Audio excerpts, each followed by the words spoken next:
I won't go into detail. But I'll say a kind of event in my life when I was younger caused me quite a bit of stress, right? Like lots of stress. It was basically some stupid violence, like meaningless violence.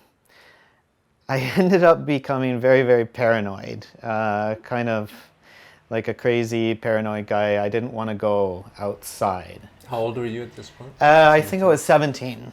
I was about 17. And it did change me a lot. Before that, I was very outgoing, easygoing, happy-go-lucky. Only years and years and years later, after I finally told someone, was I actually diagnosed as having a condition that's called PTSD. And basically this condition makes you oversensitive, makes you paranoid, you avoid things, you avoid situations or people that remind you of something bad that's happened to you.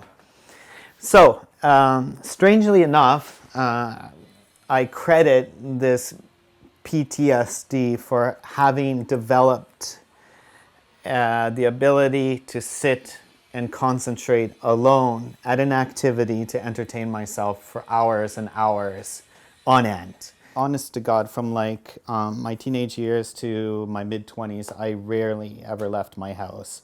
And it wasn't good. It's, you know, if anybody's watching this and they're super paranoid like that, then you should tell someone. My problem is honestly, the people around me didn't give a fuck. They didn't care. They didn't care at all. They didn't notice, or if they noticed, they'd mock me and make fun of me. So I guess I should say, to try to make this more positive, is that the reason I tell people about my condition is I understand it's not just me, but many people with PTSD are very, very ashamed of themselves. And actually, it wasn't until I came back from Japan when I was like 35 or something. You spent 10 years there? Yeah, I spent 10 years in Japan, and it was from like 17 to 35. I never really told a doctor or someone that could help me out with this. But I told this doctor because I said, listen, doc, I moved back to Canada. I have to support my wife. I have to do something good. I have to work. I have to be able to work with people. I have to be able to survive in society, basically. And I was very lucky because the doctor is actually a military doctor. And he knew right away. And he said, you know, you have this condition. And he gave me antidepressants and some other stuff, and it really helps. And part of your ability to, let's say, in my example for me, to release yourself from kind of mental illness is finding the right language and finding the right way to express yourself. And so this is also why I like perfumery, because you are taking a scent object. It doesn't have words on it. It doesn't have language built into the object. But when I smell, for example, I don't know, freshly cut grass, then part of my job of making perfumes is putting the language to it. So it's a sense-making activity to me. PTSD is a very interesting and frustrating condition, mental condition, because essentially what it does is it splits your mind into two pieces. You have a rational piece of your mind, and you have an emotional reactive piece to your mind. Okay? And your emotional reactive piece to your mind, basically it takes over when you're reminded of whatever violent, in my case, violent events happened, right? And you have an initial emotional reaction to something, and you feel as though you've lost control of the logical side of your brain.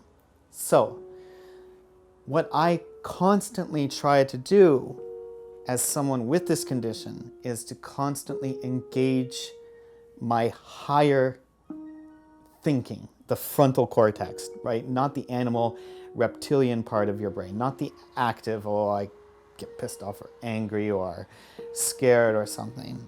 Not this. So making perfumery has two parts to it, or I can, at this moment, break it down into two parts. And that is, it is analytical and creative. It is digestive analysis and in combination with free creativity. So for example, if I wanted to make an accord based on, I don't know, for example, bergamot, and I know that linalool and linyl acetate, for example, are two main chief constituents, and citral and a bunch of other things in bergamot. So what I can do is I can go into the analysis phase. This is a sort of rational dissection of the world. Dissection, analysis, objective facts, right? What are the chief constituents of bergamot, and what other materials might share similar molecules? For example, clary sage or lavender. They're all somewhat cousins to bergamot. And I know that, but I could go into deeper analysis and find other materials. And so we can start creating a list of materials related to one another by chief constituents. Fine, analysis side, right? You've engaged your higher part of your brain. And then from there, now you go into the free side of your brain. So from analysis, cold objective analysis, to what could be. Okay, what would happen if I do mix these somewhat similar related materials? How will this end up smelling? So there's a process of discovery and creativity and freedom. So as someone with PTSD, you are trying to make sense of the world in a rational manner and trying to see things as they are and not how your less rational part of your brain wants to view them or decides how to react, right? So it's like being a detective, finding your place in the universe, finding the objective place. And then from there, you want to move forward with a sense of adventure, reminding of yourself as to, okay, this is how the world is, not as I assume it is. And like I said, for me, a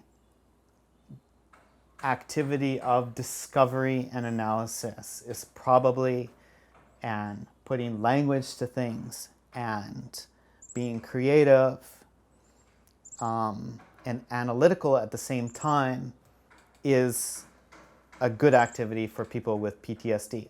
And I've actually told my friends, people that I've met on the internet, about my condition. And the one thing that unites all of us is our passion, and they've been very open and understanding of my condition. Who has, you mean the perfume? Yeah, the perfume community. Okay. I told them, like, look, you know, sometimes I might be in an interview, I'll act very odd, or I might not, I'll look like I don't, maybe I'm nervous, or maybe I'm acting irrational. But making perfumes and connecting with people, because it is a meaningful activity, has given me the drive to listen to my intention, not to my fear, or not, oh, what's this person going to think about it, or the doubts or something. I think because I found the thing that I like to do, it's given me the courage to show people my imperfections. And they've been very accepting, so it's been very good. Basically, I say, fuck it.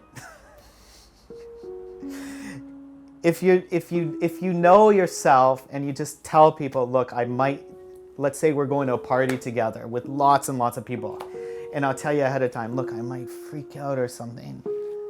Don't mind me. Then fuck it and let's just go and try to have a good time, you know? That's my advice to other people with this similar condition. And take medicine and talk to people, they're understanding. 99% of people are good. And if people don't understand and they're rude and they're like, fuck you, you're a bad person or you're just crazy or something, then fuck them, just don't be friends with them. That's my advice.